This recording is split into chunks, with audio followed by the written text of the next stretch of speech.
Assalamualaikum warahmatullahi wabarakatuh.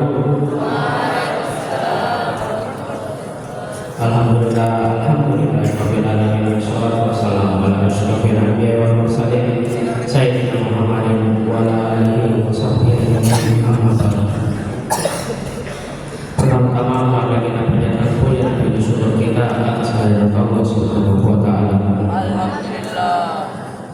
Kalau populer kita kirimkan salawat serta salam kita kepada Nabi Muhammad sallallahu alaihi wasallam. Jamaah syukur insyaallah dirahmati oleh Allah Subhanahu wa taala. Mari kita akan salah satu fenomena yang tanpa kita sadari telah terjadi pada kehidupan beragama kita, yaitu NPC iman. Apa itu NPC iman? Di dunia ini ada yang disebut dengan NPC, non-player karakter. Karakter yang hanya mengikuti rutinitas tanpa tujuan, tanpa kesadaran, dan hanya menjadi latar belakang saja. Misalnya, kita beribadah tapi tanpa kehadiran hati, beramal tapi tanpa ruh, sekedar memenuhi kewajiban tanpa penghayatan. Allah Subhanahu wa taala telah memperingatkan kita dalam Quran surah An-Nahl ayat 4 sampai 7 yang berbunyi, A'udzubillahi minasyaitonir rajim. Fawailul lil musallin allazina hum an salatihim sahun allazina hum yura'un wa yamna'una al-ma'un. Yang artinya, maka celakalah orang yang sholat, yaitu orang yang lalai dari sholatnya, yang berbuat riya dan enggan berbuat kebaikan. Ayat ini menggambarkan yang jelas tiga karakteristik NPC iman.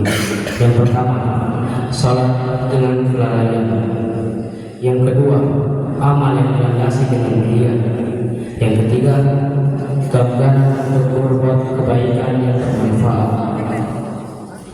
Rasulullah sallallahu alaihi wasallam bersabda, "Innamal a'malu binniyat wa innamal likulli imrin ma nawa." Sesungguhnya setiap amal itu tergantung pada niatnya, dan setiap orang akan mendapatkan berdasarkan apa yang dia niatkan. Hadis riwayat Bukhari dan Muslim. Hadis ini mengajarkan kepada kita bahwa esensi dari setiap amal ibadah yang kita lakukan terletak pada niat dan kesadaran yang mendasarinya, bukan sekedar gerakan fisik atau rutinitas belaka. Lalu bagaimana cara kita keluar dari jebakan menjadi NPC iman? Yang pertama, hidupkan kesadaran sebelum beribadah. Sebelum memulai sholat, berhentilah sejenak, tarik nafas dalam, hadirkan dalam hati kita bahwa kita akan berdialog dengan Allah Subhanahu wa taala, Rabb Salam. Imam Ghazali mengajarkan bahwa khusyuk dalam sholat dimulai sejak kita berniat untuk sholat. Yang kedua, utamakan kualitas daripada kuantitas. Lebih banyak membaca satu ayat Al-Quran dengan pemahaman yang mendalam daripada satu juz tanpa tadabbur. Rasulullah SAW pernah mengkritik orang yang sholat dengan cepat, seakan-akan mematuk seperti ayam. Fokuslah pada kehadiran hati, bukan sekedar menjalankan kewajiban. Yang ketiga, hidupkan literasi dengan realitas. Jangan hanya sibuk dengan ibadah ritual semata. Rasulullah SAW adalah contoh sempurna bagaimana melakukan ibadah muhadadah muamalah. Beliau adalah pribadi yang sangat peduli dengan kondisi sosial di sekitarnya.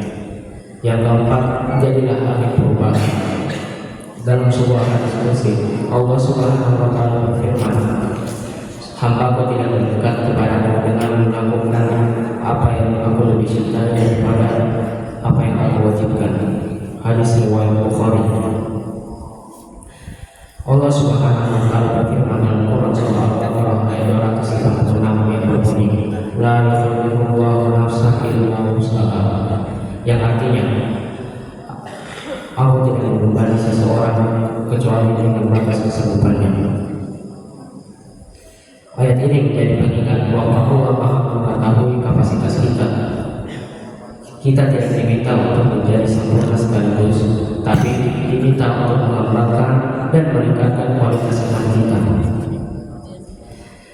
Jamaah yang insya Allah dihormati oleh Allah Subhanahu wa Ta'ala, hidup ini terlalu berharga untuk menjalani seperti NPC yang hanya menjalankan rutinitas tanpa makna.